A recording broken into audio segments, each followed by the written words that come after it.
Want to start your day with a cup of Wilkins coffee? No. Without Wilkins coffee, you might as well never wake up again. Some of Jim Henson's earliest successes in entertainment can be attributed to his advertising career. Although the Muppets were becoming prominent figures on talk shows and variety shows in the 60s, their use in countless commercials around this time certainly helped in not only exposure, but also income for Henson to put towards further creative endeavors. A lot of the commercials Henson did were very short, only about 10 seconds long or so, but they got audiences' attention thanks to the wonders of cartoon violence. One character would pitch the product, a second character would decline, and the first character would inflict some sort of pain on the second one. These none-too-subtle ads essentially promised violent retaliation against the consumers if their product was not bought. It was a cynical way of showing a product, but it was also clever and hysterical. Jim Henson's main commercial work spans a little over a decade or so, from 1957 to 1969. After this, although some advertisements were made here and there, Henson was able to focus more on working on bigger projects, like Sesame Street, various TV specials, and eventually The Muppet Show. My initial idea for this video was to rank all the characters that had been featured in the Henson commercials, but after writing a little of that version, I realized there were some problems. Some of the characters only appeared in a single commercial or two, meaning I barely had anything to say about them. Some commercials had not surfaced online, so there was no way to watch them. And even then, the first few entries I wrote were quickly getting repetitive. Instead, I'm just doing the tried and true top 10 list. Number 10. Tommy and Fred. Why don't you eat Kern's bread? I do not approve of the violence in their television commercials. Violence? What violence? A lot of humor from these commercials comes not only from the violence on display, but from how innocent-looking the characters committing the violent acts are. It's like the famous Monty Python Killer Rabbit. Tommy here is an outlier compared to some of the other characters we'll be seeing, since he looks just as unhinged as he acts. The large Tommy and the slim, wide-eyed Fred were two well-dressed Muppet men who advertised bread from Kern's Bakery. In a formula that we'll be seeing a lot of, Tommy would offer Fred the bread, or ask him to say something nice about Kern's in general. If Fred refused, or was even a little slow to answer, he'd feel Tommy's wrath. Hey, fella! Do you like Kern's bread? Well, gee, I don't know, I guess. You gotta be positive. Henson loved recycling puppets, especially in the earlier days before they had as many Muppet characters to work with. Fred had previously been a Prime Minister character in a pilot called Tales of the Tinker Dee. Tommy's original puppet debuted there as well, as the show's villain, Tamanella Grinderfall. Tamanella was a recurring bad guy in the 60s and 70s, and could even be considered the main villain of the early Muppet franchise. Her final appearance was in The Frog Prince. While that was the end of Tamanella's career, that very TV special introduced Robin the Frog and Sweetums, so you could say that the torch was passed. Tommy made a notable appearance outside the commercials, although it was still commercial-related. Jim Henson and Jerry Jewell appeared in an episode of The Mike Douglas Show, discussing their advertising careers. When it came time to explain why they pursued ads in the first place, they had Tommy answer for them. The puppet sang the comedy song Money, a number that Henson was fond of having his characters perform. Tommy might be demented, but he's honest. Number 9. Sneagle, Billy, and Sue. Before Henson worked on Sesame Street, he didn't work on many projects targeted specifically at young children, but an exception was a series of public service announcements starring two children named Billy and Sue, and a nasty creature named Sneagle. The PSAs were all based around traffic safety, with Sneagle doing things like encouraging Billy and Sue to play in the street, or to cross the street without looking both ways. The kids would refuse, and Sneagle would pay a painful price for his foolishness. What appears to be a pilot for a series of Billy and Sue short films has also surfaced recently. This was not a short PSA about street safety, but a 5-minute short about the importance of sharing. Sue asks Billy to take turns playing with his shovel in a sandbox, and Sneagle zips in, like a devil on one's shoulder, encouraging Billy to keep the shovel to himself, and dig the biggest hole he can instead. While it's an interesting look at a pre-Sesame Street educational short, the reason this premise fails becomes clear upon watching. Sneagle is a much more engaging character than Billy and Sue. Apparently, the children in test audiences for these PSAs were more interested in emulating Sneagle and bored by the Muppet kids that they were meant to like. It reminds me a lot of an episode of the show Home Movies, where Brendan makes an educational film about the dangers of sticking marbles up one's nose. By the end of his short video, every kid in the room has their nostrils full of marbles. About 5 minutes worth of the Sneagle, Billy, and Sue shorts have been uploaded on YouTube. Whether or not there's more out there is unclear, but it gives us a good idea of what they were going for. In the 90s, Sesame Street would have their own series of segments where some evil monsters encouraged kids to misbehave, only for Elmo, Telly, Zoe, and Rosita to set a good example, all while spoofing the Power Rangers. These similarities are probably just a coincidence, but it's fun to see a failed idea done a bit more successfully. Number 8. Esso. Good morning. This is a fully automated Flying A service station. I am a machine. I will serve you in any way you wish. What would you like? Speak into this microphone. For a character who only appeared once in something aimed at a limited audience, I fell in love with this quirky robot almost immediately.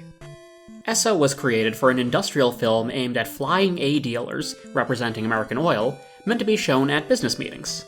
Esso is a friendly, cheerful robot who is being pitched in the video as the next big thing in the service industry. Why rely on a flawed human to work at your gas station when you can have a perfect robot, incapable of making mistakes?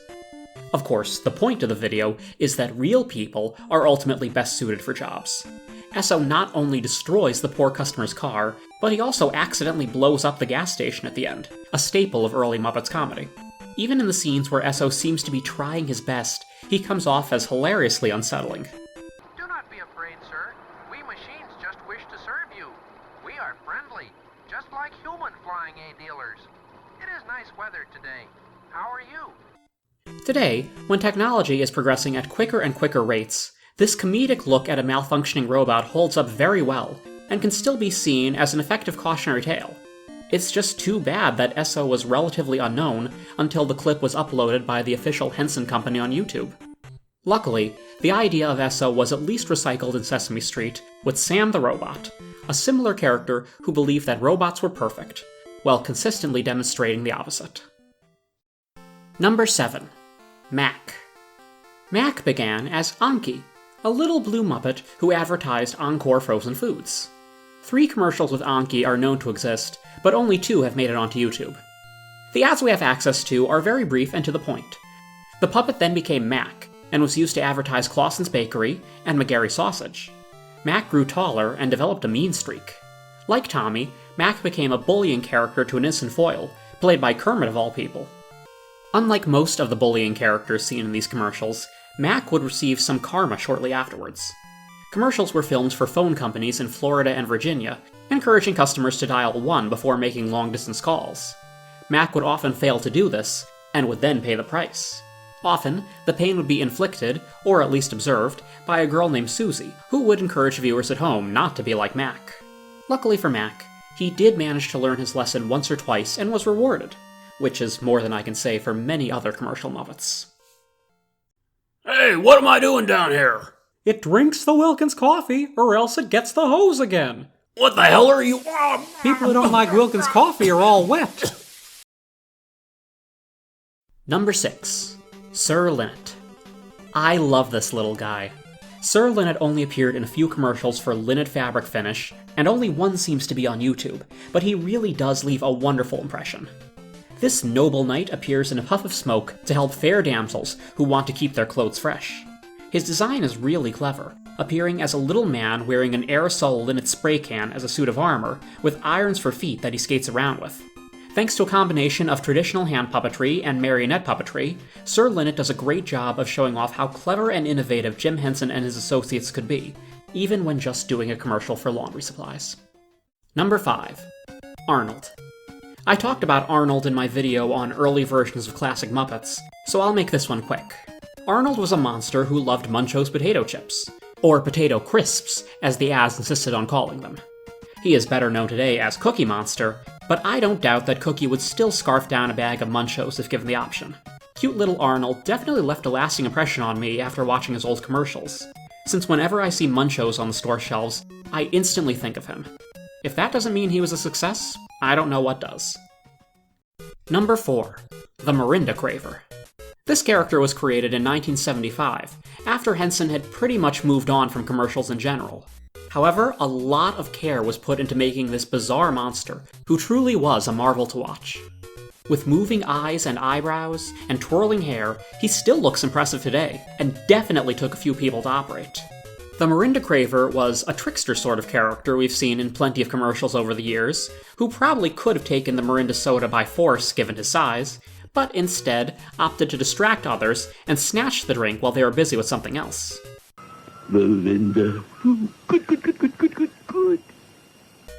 The good sounds he made as he guzzled the soda cleverly echoed the sounds a draining soda bottle would make, and despite never having tasted a Mirinda before, I can't help but feel thirsty when watching these. The Mirinda Craver really is a forgotten gem of a character. Also, while looking up Mirinda commercials, I found one featuring Link from The Legend of Zelda stopping a kid's gameplay of Ocarina of Time to enjoy Mirinda. That was a fun discovery. Number 3. Rolf the Dog and Baskerville the Hound. Okay, this choice will initially raise a few eyebrows, but let me explain. Rolf was originally created as a spokesdog for Purina Dog Chow, along with his skinny sidekick Baskerville. Of course, since then, Rolf has become one of the most beloved Muppets of all time, a fan favorite of many, and reportedly the closest character to Jim Henson's real-life personality. So why is such an important Muppet only number 3 on the list, sharing the number with a relatively forgotten character? Well, because this is a list of commercial characters, and although Rolf has found great success since then, as far as his commercial presence goes, he's just not quite number 1.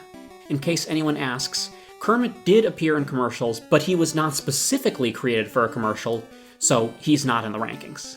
Rolf and Baskerville's relationship in the Purina commercials was less antagonistic than some of the other characters' dynamics we've seen. Although Rolf could still sometimes bully Baskerville, it generally felt friendlier, which makes sense since Rolf was always a pretty easygoing Muppet. After the dog food commercials, Rolf began appearing on The Jimmy Dean Show as the actor's puppet sidekick. Rolf was an instant hit with the audience, and his recurring segment gave Jim Henson a chance to develop his skills as an actor. Rolf was soon the most recognizable Muppet character, and would show up in different promotional and pitch videos Henson worked on as something of a celebrity guest. Baskerville was not quite as lucky, his personality never fully developing. He would still at least pop up from time to time on The Muppet Show alongside Rolf, before more or less retiring. When I did my early versions of Classic Muppets video, I had many commenters asking why Rolf wasn't included. And while it's always nice to see Rolf still has many fans, I'll answer that here by saying that Rolf never really changed all that much in the grand scheme of things. He was perfect right from the start. Number 2. Delbert the Dragon. Delbert is probably the most openly aggressive character on the list, and one of the most fun ones as a result. This dragon was created to advertise Le Choy Chow Mein, making sure it was nice and hot by cooking it in his own dragon fire. In the first set of commercials, Delbert was a traditional hand puppet, and was paired with a timid spokesperson named Mert, who would often be overwhelmed by the dragon. In later commercials, Delbert was a full-bodied Muppet, one of the earliest examples of this technique being used. With a pair of legs, Delbert was able to be even more destructive than ever, memorably trashing a grocery store in one ad. Sometimes he seemed to be unaware of his own strength, and the messes he caused were mostly clumsy accidents. In one commercial, though, he seems to trash a woman's kitchen for no particular reason, so it's anyone's guess. There's something weirdly satisfying about seeing Delbert just go crazy. It taps into that same kind of id that we'd see from characters like Cookie Monster and Animal. He's just a lot of fun, plain and simple. If a huge dragon ever wanders into your home to offer you some chow mein, it's best to just take the product and not have him stay for too long. Your kitchen will thank you for it. You can see why Muppet's warm, gentle humor has endeared them to children of all ages. Looks like a bunch of sickos, if you ask me. Number 1. Wilkins and Wontkins. Would you like some Wilkins coffee? Be honest, you all knew these guys would be number 1 on the list. They're the ones who everyone most likely thinks of first when Muppet commercials are mentioned. They pioneered the consume or die mentality that is seen in a good deal of these ads. They've been in seemingly hundreds of short, 8-second spots filled with hilariously violent gags, and people still can't get enough of them. Wilkins, named after the Wilkins coffee he was created to advertise, comes across as friendly and cheerful. That is, unless you turn down a cup of coffee or worse, criticize the product. then you most likely won't live to see the end of the commercial, all of which are very short. No one knows this better than poor Wontkins, who, nonetheless, never seemed to learn his lesson. Wontkins doesn't like Wilkins coffee for one reason or another. Because of this, he's been smacked, stabbed, run over, shot, and blown up, among many other cartoonish punishments. Despite the commercial's incredibly short lengths, they are easily capable of catching the viewer's attention. The tongue-in-cheek, cynical message behind the ads clearly worked. Wilkins and Wontkins are best remembered for their Wilkins coffee commercials, but they appeared in ads for other products over the years, mostly for other coffees, but also bread and dairy products. Their careers spanned 10 years, from 1957 to 1967. Wilkins led the way for the other cheerfully sadistic characters seen in future Henson commercials. He's the best consumer a company could ask for. Not only does he adore the coffee to an insane degree, he's willing to hurt anyone who dares speak ill of the product he loves. And he does it with a big smile on his face, nicely contrasted by Wontkins' permanent frown. A common misconception is that Wilkins is the same character as Kermit. I remember getting a lot of comments in my early versions of Classic Muppets video pointing out that I didn't talk about Wilkins when discussing the famous frog. Kermit actually predates Wilkins by 2 years. Although the characters look and sound similar, they were never meant to be the same character, and were merely developed around the same period. Either way, thanks to a mix of shock value of seeing these cute puppets acting violent, and the fact that the commercials are just plain funny, the Wilkins and Wontkins duo live on today thanks to the internet. A little sadistic slapstick goes a long way, and their legacy is most definitely secured. If you don't drink some Wilkins coffee right now, I'll kill your whole family! Fine, I'm tired of this. Oh, I didn't think you'd say yes. Just give me the coffee. About your family. What did you do